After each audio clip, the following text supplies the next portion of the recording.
Hello, my dear friends. Let's start with Chapter 5, Learning and Education. How much money can I make? In today's world, that is the foremost question asked when trying to decide what one's job or profession should be and what one should study to get there. There is almost no consideration whether one likes that particular field or not. There is tremendous pressure from parents, family, teachers, student counselors, and others to study those subjects and undertake formal education in those fields that lead to high paying jobs. A young student is usually unaware of where the potential for making more money is. As a result, he or she doesn't have much choice but to follow the guidance of the elders who are usually paying the bills and will not have it any other way. Let's talk about why is a rose not a rose? When I was in school in India, I hated studying biology. It is not that I found biology boring, but the really useless and boring part was that we had to memorize all the Latin names for plants.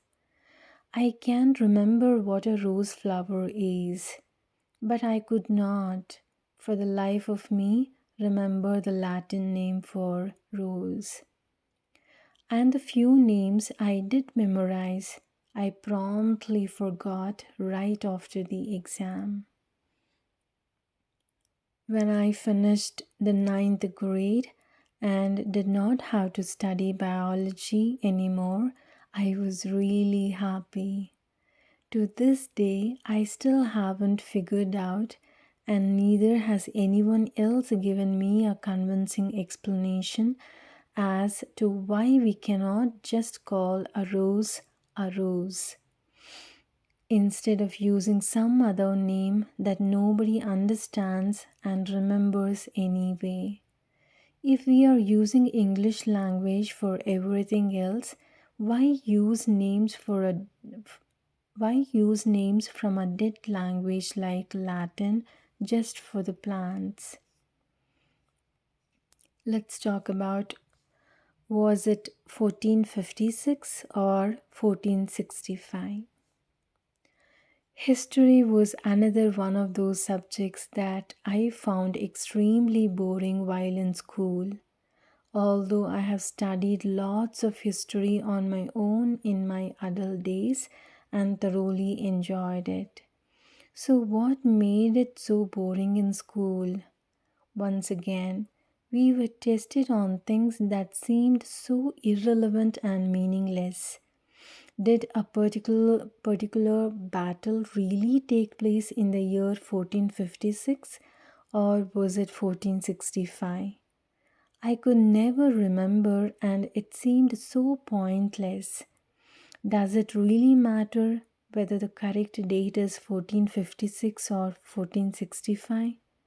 And what if the historian got the date wrong? After all, the historian was not around in the 15th century to be so certain about the date anyway.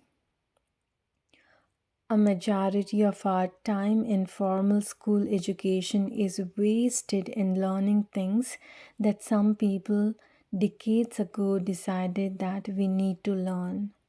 They seem pointless and irrelevant to the student, and hence dull and boring. And we are given no choice about these things. Let's talk about an engineer by default. I have a master's degree in chemical engineering, and yet I have not worked a day in my life as an engineer.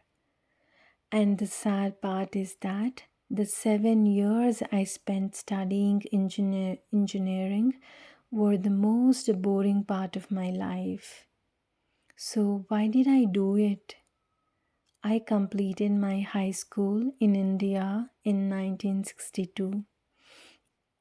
In those days, if you had good grades in high school, you were only supposed to do one of two things: study medicine or study engineering.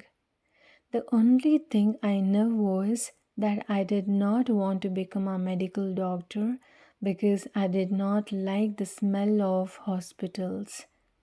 The atmosphere in hospitals was always dull, sad, and depressing. I had no desire to spend my entire life in that atmosphere. So, by default, I studied engineering. I wish people had guided me to something more to my liking, but that would have gone against conventional wisdom. Through a competitive entrance examination, I got into the Indian Institute of Technology, that is IIT. There were five IITs in India at the time, and they had a joint entrance exam. The IITs are world class universities, amongst the best in the world. Microsoft hires engineers from all around the world. A few years ago, Bill Gates was asked if he had one place to pick engineers from, which university he would choose. His quick answer was IITs. Once you pass the entrance exam, you are called for an oh, you are called for an oral interview, and at that point the board of interviewers lets you choose the location of your study and the major subject. At the time I went for the interview, my parents were in New Delhi. So when the interviewers asked me which IIT I wanted to join, I just said Bombay, now called Mumbai. Then they asked me what I wanted to study. I had no idea. So I asked them what IIT Bombay was really good at. They said IIT Bombay specialized in chemical engineering. So I ended up studying chemical engineering. Is that the way to choose what you study? Since I had no interest in studying engineering, during my 5 years at IIT, I would read about everything except engineering. I could pass all the exams, but I had no interest in it and did not know what I was doing there. I was really glad when I graduated from IIT, but my misery did not end. Upon graduation from IIT, I wanted to go to the USA for higher studies. However, I needed financial assistance to be able to continue in graduate school in USA. And at least back in the 1960s, the only way to get financial aid for me was to study some more chemical engineering. And that is exactly what I did for 2 more years in the USA. I ended up wasting my time and someone else's money studying something useless. At that all that is ancient history now. And personally, I have forgotten everything a long time ago. But when I look back at it, I always wonder if it would not have been better for someone else who really wanted to study engineering to have taken my place.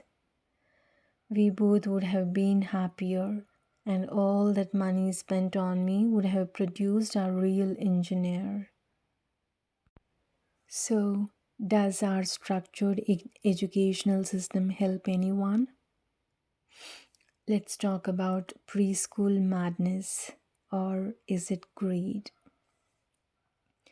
In some countries, such as India, our modern system of education has deteriorated to really ridiculous levels. How ridiculous! A number of schools require an entrance test for preschool kids.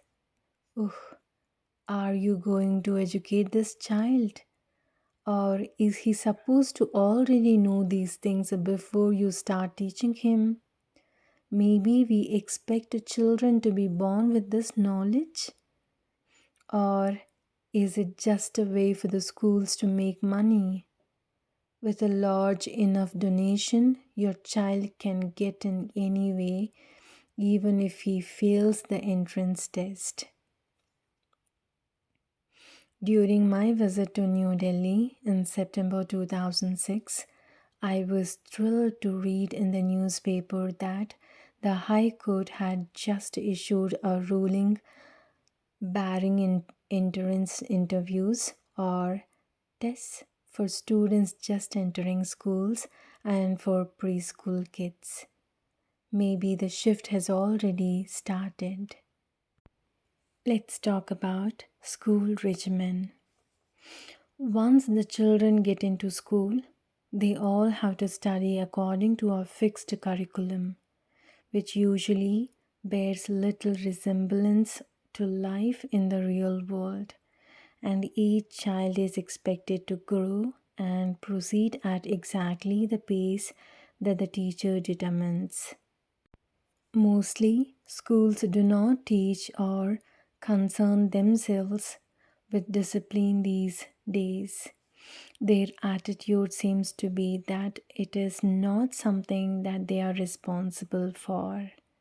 We do not allow for the child's interest or individuality, and the focus is entirely on academic learning, not on real life issues. We can go on and on about the problems with our current educational system, but it may be better to talk about the good things in the new world. Our current educational system needs to be revamped completely, and that is exactly what will happen in the new world. Let's talk about learning in the new world. The most significant change in the new world will be that learning and education will not be standardized but totally individualized. There will be no fixed classes and no predefined curriculum that people need to follow. There will be no examinations, no question of pass or fail, no top of the class, and no graduation. If a person has difficulty in learning something, he will not be punished in the sense of failing and repeating a class. Instead, he will be helped by others till he really learns and understands the subject. Since he is studying it by choice anyway, his only interest is in learning and not in just obtaining a passing grade. He will put in the effort required to really understand the subject. There will be no academic degrees, and a person's academic qualifications will not determine his status in society. There will be many class offerings on diverse topics at many locations, but each individual can choose which ones, if any, to take and in which order. Learning and education in the new world are for the primary purposes of making you happy in life. Learning is a fun activity done by choice. Let's talk about holistic learning. In keeping with the integrated body as a single body mind spirit combination, each one of us will also select the type of learning we go through. unlike the current situation in which the emphasis is purely on intellectual learning. Education in the new world will also include spiritual learning. Let's talk about learning for children. Young children will probably be the only ones that will have supervised learning for the first few years of their lives.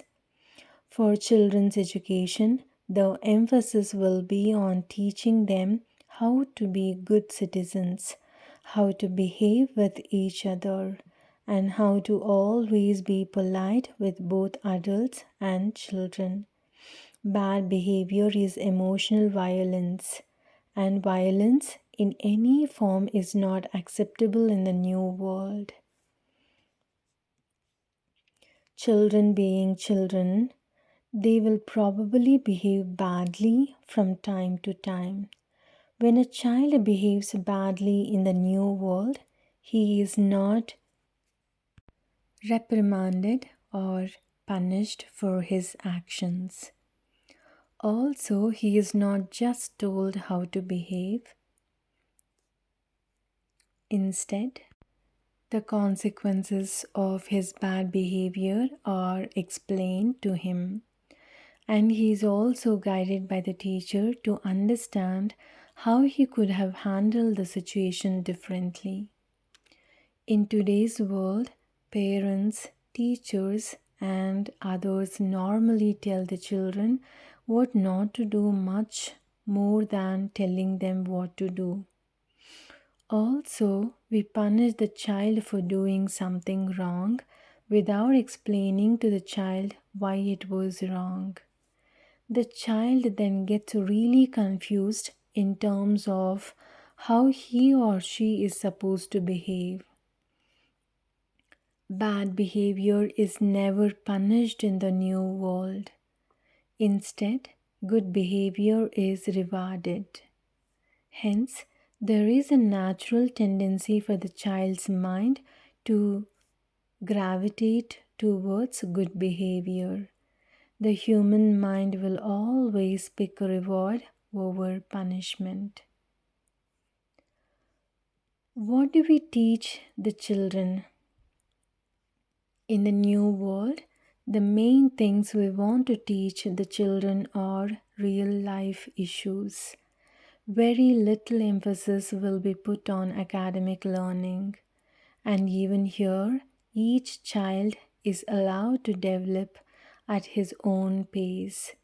There are no tests and definitely no competitions and no comparisons with other children. Competition exists in the third dimension. Cooperation and mutual support exist in the new world in the fourth dimension. Children will be taught about their own human bodies. Their body is nothing to be ashamed of. They will be taught how to take care of themselves and why it is important. At the same time, there will be enough emphasis on taking care of their emotional, mental, and spiritual bodies along with their physical bodies. That means just having a beautiful and sexy body will not automatically make you a nice person. You also need to make sure that your behavior is not grouchy. Inner beauty is as important as outer beauty. Food habits are also explained to the children with the types of healthy foods that they will eat in the new world. There will be no concept of food making a person sick as it does in the old world where arteries get blocked by saturated fats. This is related to the fact that in the old world, the primary aim of the food manufacturing and processing industry is to preserve food as long as possible. In the new world, the primary consideration is to have fresh food that preserves the life force in the food and is really good for health. Children will also be taught about their relationships with plants and animals, since they will be able to communicate telepathically with the animals. They will never abuse animals. They will realize the oneness of life and feel the pain of the plants or the animals. Children of the new world will never understand how in the old world it was a sport to kill animals. Children will be provided all kinds of activities like painting, drawing, music, gymnastics, swimming, and non competitive sports. Each child can pick the area of his interest and spend time on it. There are no games, even video games, with violence in them. Whatever the child wants to study will be okay with the parents and the teachers. They will all realize that the child will naturally gravitate towards the activities of his interest and thereby will do very well in studies and be happy with it. That is why there will never be any pressure on the child to spend time on or study the things he doesn't like to. There are no professionals by default in the new world. Let's talk about places of learning in the new world. In each community, there will be major places of learning connected to other similar places throughout the world that have like libraries full of information about all topics. Every person will have full access to these facilities. Then then there are other places that will have many types of laboratories for different experiments that one may want to perform. At these centers of learning, there will also be many classrooms of different sizes. However, there will be no fixed schedules of classes. Different persons who want to teach different classes can easily reserve these classrooms and announce the classes on the net. All interested persons can attend the classes of their choice. The other side of it is that if a person wants to take some classes that are not being currently offered, then he will be able to put a request out on the net for a teacher. Whoever is qualified and interested in teaching that class can then arrange one and announce it. Or if somebody in another geographical location is holding a similar class, they can arrange a video link and the interested student will attend the class no matter where he is geographically. The entire world becomes a one giant global classroom. Let's talk about model of education in the current world. In the current formal educational system, young people generally study for the first couple of decades of their lives and then work the rest of their lives. This means the person has to decide first what he wants to study it, and then usually get stuck with the profession simply because that is what he studied. If he studied architecture, for example, then nobody is going to give him a job as a psychologist, even if he finds psychology very interesting. There may be some education during the working life, but more often than not, it is connected very specifically to the company, organization, or system that the person is working with. We are being forced to choose a profession without any real experience of what that profession is like. That is how our society makes engineers by default. Let's talk about model of education in the new world. There will be no such thing as defined formal education in the new world, and education will not be limited to young people either. You will never have to choose a path of formal education, and there will be no degrees that you have to get. There will be no required courses, and there is no question of failing an exam since there will be no exams. As soon as a child is old enough to get out of supervised learning situations, let us say about 8 to 10 years of age, the child will start working at different types of jobs part time. He may take any job that is of interest to him. Then he can start learning more and more about that job, both from other people working in the field as well as from classes that he chooses to attend. If he doesn't find that kind of job interesting after trying it for a while, he is free to switch to another kind of job.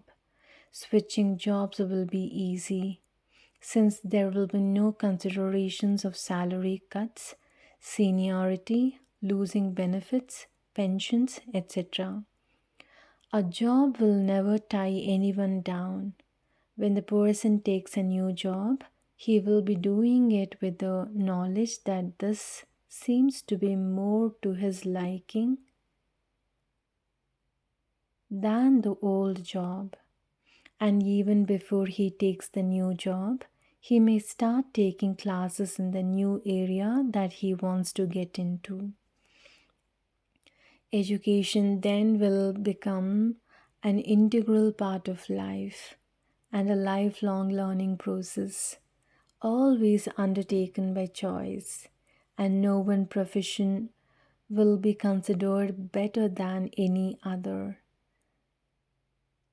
And no one profession will be considered better than any other. Everyone is considered equal, just each one serving us in different ways. Education is a lifelong experience meant to make life more interesting and fun. Let's talk about higher education in the new world. Although almost any kind of learning will be available to almost anyone, there will be some specialized areas where technology transfers from other higher level civilizations will be needed. This may actually require some people to do interplanetary travel for training that they can then impart the learning to others on planet Earth. Examples of these types of training may be for the following. First one, design and maintenance of spacecrafts for space travel. Second one, design of new materials, advanced nanotechnologies. 3. Advanced mind healing techniques. For example, the regeneration of amputated limbs or the revival of failed body organs. 4. Techniques to change or repair DNA. 5. Use of mind power to repair damaged physical brain. 6. Instruments to measure subtle energies like emotions. 7. Amalgamation of organic and non organic matter to create smart appliances. Let's talk about, is this not a formula for disaster? By now, most of you, and especially the ones with advanced degrees, are probably shaking your heads, convinced that we are heading towards a disaster by eliminating the formal educational systems and specifically and especially the system of examinations and degrees. Let us look at it dispassionately and see if that is really true, or have we just been taught that and have accepted the mass thinking. Does a degree really make a person smart? Bill Gates doesn't even have a college degree, and yet he has thousands of PhDs working for him. Are those PhDs smarter than Bill Gates? Or should we consider Bill Gates not too smart? Whenever a person really learns based on his own interest, he always learns well. Let's talk about a disappointed professor or teacher. In the early 1970s, for a couple of years, I personally taught university level courses in the USA on a part time basis. I taught a variety of subjects including mathematics, accounting, computer programming, and business administration. I found that the great majority of students were in class just because they needed the class to graduate, and because someone else, either the parents or the government, was paying for it. They had no interest in learning what I was teaching. Their only concern was to somehow complete that class and get a passing grade. It was very discouraging for me to see such apathy amongst the students. Then I decided that I would never teach again. For 30 years after that, I stayed completely away from teaching. Let's talk about a model for the new world. And then I started teaching hypnotherapy, regression therapy, energy healing, crystal therapy, etc., to the general public with a wide variety of backgrounds, no prerequisite. Now I teach on 4 different continents, have thousands of students in many countries, and the students have all different backgrounds. Their backgrounds include medical doctors, psychologists, psychiatrists, engineers, biologists, social scientists, computer programmers, pharmacologists, dentists, housewives, lawyers, cartoonists, journalists, TV news reporters, dancers, musicians, business executives, the list goes on. Almost any profession you can think of is included in my student body. And I love every minute of that teaching and will probably do it for the rest of my life. Every student is coming of his own interest and choice and paying his own money and is genuinely interested in learning.